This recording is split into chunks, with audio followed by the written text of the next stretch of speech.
नमस्कार साथियों, कैसे हो? खुश होंगे, मस्त होंगे। आपकी पढ़ाई अच्छी चल रही होगी। आज फर्स्ट ग्रेड की क्लास के अंदर हम दूसरी क्लास लेके आ रहे हैं और उसमें हम अध्ययन करेंगे कि हमारा साहित्य कब से मिल रहा है, हिंदी साहित्य, और उसके बाद में हम इतिहास परंपरा भी शुरू करेंगे। तो हमने वज्रयानियों की बात की थी, वज्रयानी संप्रदाय की बात की थी। वज्रयानी संप्रदाय है, ये देश के पूर्वी भाग में फैला, देश के पूर्वी भाग में फैला। पूर्वी भाग का मतलब है जैसे आसाम है, आसाम और बिहार, यहां पर फैला। करीबन 10वीं शताब्दी की बात है। 10वीं शताब्दी के आसपास जो वज्रयानी थे, इनका मुख्य अड्डे की बात करें तो एक तो था विक्रमशिला विश्वविद्यालय, और दूसरा था नालंदा विश्वविद्यालय।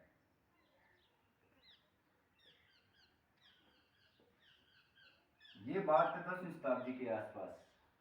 बाद में बख्तियार खिलजी नाम का कोई आक्रमणकारी था, उसने आक्रमण किया और इन दोनों को नष्ट भ्रष्ट कर दिया। नष्ट भ्रष्ट करने के बाद में बहुत से जो सिद्ध थे, वज्रयानी थे, वो मारे गए। जो बचे थे वो पलायन कर गए। यहाँ तक बात हमारी चलती है। आगे बात हम करते हैं। जो वज्रयानी संप्रदाय था, इसके संबंध में हरप्रसाद शास्त्री ने, वज्रयानी संप्रदाय था, इसके संबंध में हमारे हरप्रसाद शास्त्री हैं, शास्त्री जी ने बौद्ध गान और दोहा के नाम से रचनाओं का संकलन किया। बौद्ध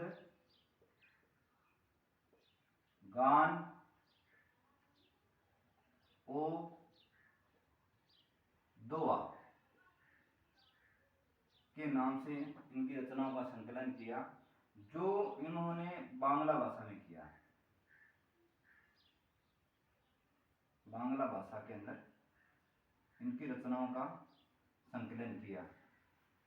बाद में हम देखते हैं कि जो सिद्ध संप्रदाय थे, इसमें 5 निषेध थे, 5 प्रकार के निषेध माने गए हैं। 5 निषेध। तरुवर, वो ऐसे लिखा जाता था, तरुवर पंच विडाला,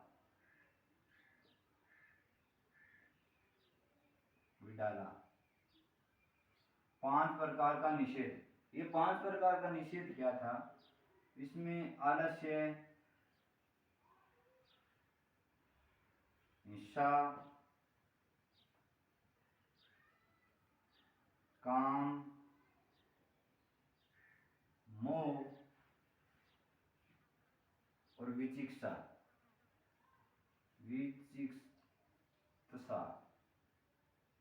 इन चीजों का इन्होंने प्रतिबंध लगाया। यही जो कालांतर में चल करके जो पंच विडाला है या 5 संख्या है, ये हम सूफियों में और पूर्व मध्यकाल या मध्यकाल के अंदर जो हम पाते हैं, संतों के अंदर और सूफियों ने अपनाया। यही 5 संख्या संतों ने और सूफियों ने अपनाई। अब जो ये दो ही इन सिद्धों की जो दोहा चौपाई शैली थी, ये दोहा चौपाई शैली थी, ये कालांतर में आगे जाकर के मध्यकाल में हम सूफियों की प्रेम कहानियों में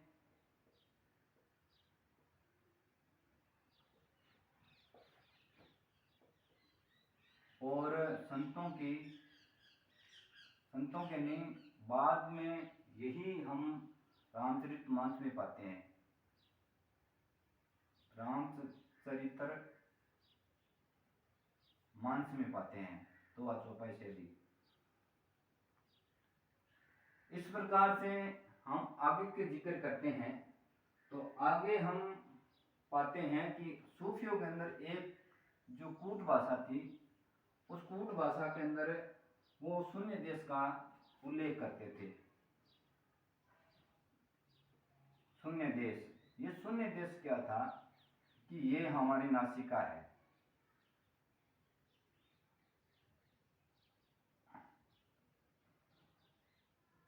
ये हमारी नासिका है।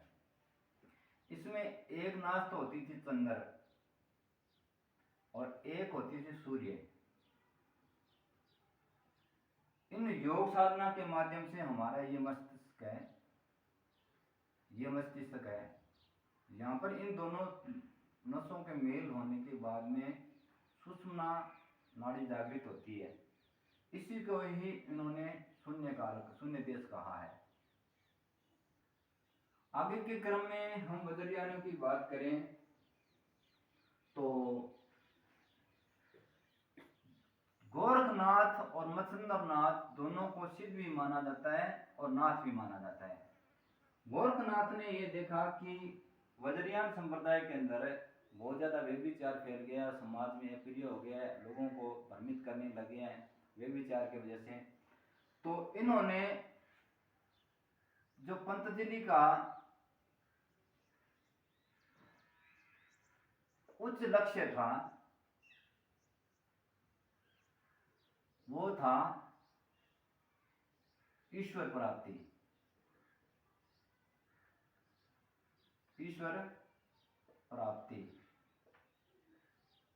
इसको लेकर के वे और हठ योग की स्थापना की। और सिद्धों का जो संप्रदाय था वो तो पूर्वी भाग में देश के फैला, जहां असम और बिहार है, और नाथों का संप्रदाय था देश के पश्चिमी भाग में फैला, जहां पर पंजाब और राजपूताना है।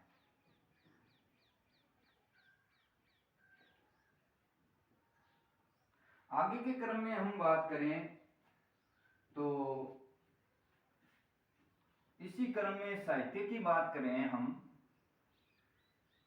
तो हमें जो प्रबंध काव्य के रूप में सबसे प्राचीन रचना मिली है, प्रबंध रचना जो हमें सबसे पहले मिली है या प्रबंध काव्य के रूप में जो हमें सबसे पहले मिला है वो है पृथ्वीराज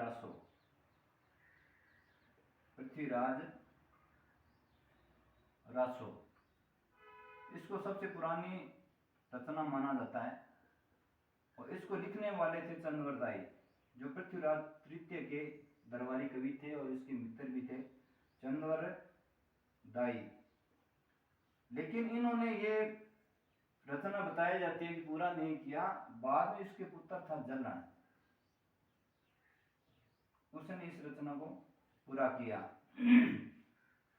और सबसे प्राचीन वीर गीत के रूप में जो रचना मिलती है, वीर गीत के रूप में जो रचना मिलती है हमें, वो मिलती है विसल देव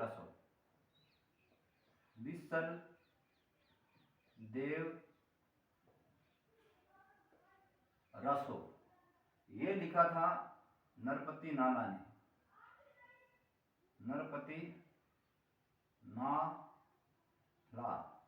इसने लिखा था। और रामचंद्र शुक्ल जी कहते हैं कि जब मैं विसल देव रासो के पृष्ठ इधर उधर घुमा रहा था तो इसमें एक शब्द बार बार आ रहा था, वो था रसायन। इस रसायन शब्द को आधार बना करके आचार्य रामचंद्र शुक्ल ने रासो शब्द की उत्पत्ति रसायन से मानी है। ये बात हमारी सिद्धों के क्रम में जो करनी थी वो हमने कर ली। आगे के बारे में बात करें तो अब हमारा जो शुरू होता है, हिंदी साहित्य का इतिहास लिखने की परंपरा शुरू होती है। तो सबसे पहले बात शुरू करते हैं आचार्य रामचंद्र शुक्ल की कि जनता की चित्तवृत्तियों का संचित इतिहास ही हिंदी साहित्य का इतिहास कहलाता है। उसने कहा कि हिंदी साहित्य का इतिहास है वो जनता की चित्तवृत्तियों का संचित प्रतिबिंब है, और जैसे जैसे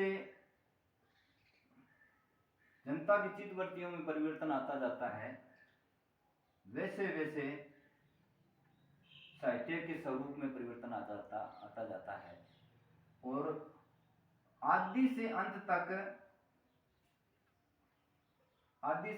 तक इन चित्तवृत्तियों के साथ में ही सामंजस्य स्थापित करना हिंदी साहित्य का इतिहास कहलाता है। बात यहां तक हमने कर ली। अब हिंदी साहित्य की परंपरा की बात करें, इतिहास की परंपरा की बात करें, तो एक शैली होती है वर्णानुक्रम।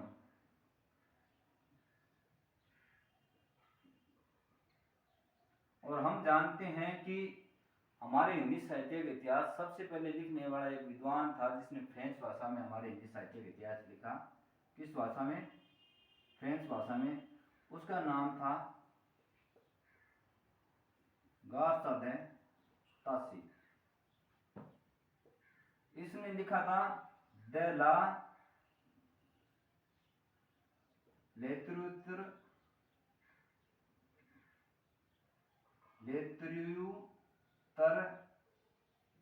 एंदुई ए हिंदुस्तानी, एंदुई ए हिंदुस्तानी।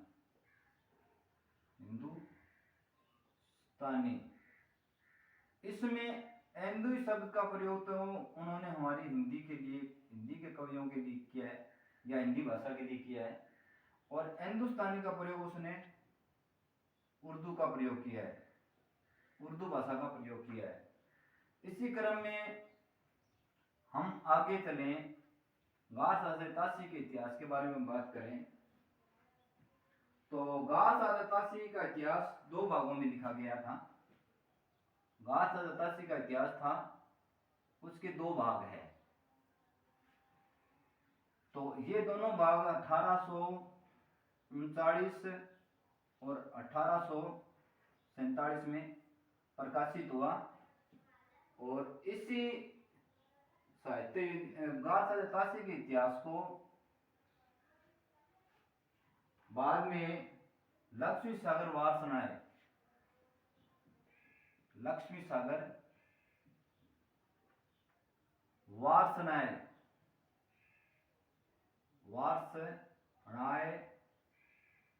ने हिंदी साहित्य का इतिहास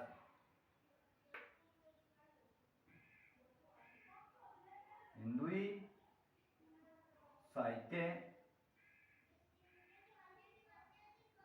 का इतिहास नाम से प्रकाशित किया। उसकी दोबारा हिंदी में लिखा, और आगे के क्रम में बात करें तो ये अनुवाद किया था इसने लक्ष्मी सागर वार्ष्णेय ने तासी के इतिहास का, ये 1952 में किया था। कब किया था?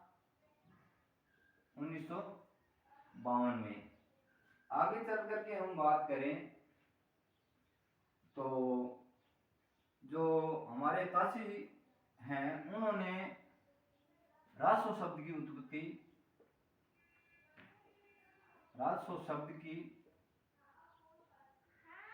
उत्पत्ति राजसूय से मानी है। अब जो तासी का इतिहास था उसका दूसरा संस्करण, तासी के इतिहास का दूसरा संस्करण प्रकाशित हुआ 1875 के आस में, 1871 में। इतनी बात करने के बाद में आगे हम विचार करें तो हम पाते हैं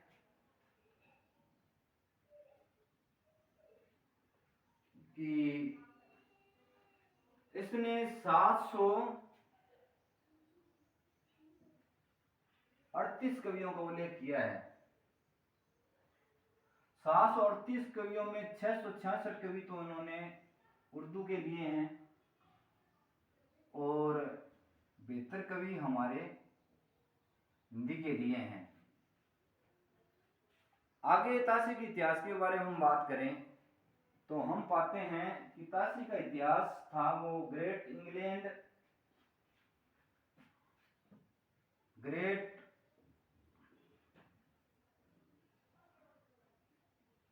इंग्लैंड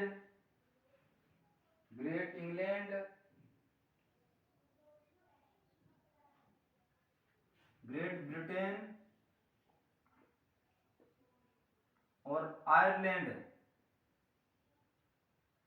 की प्राच्य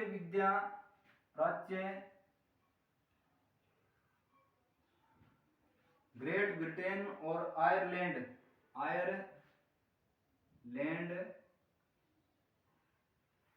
ग्रेट ब्रिटेन और आयरलैंड की प्राच्य साहित्य अनुवादक समिति प्राच्य साहित्य अनुवादक समिति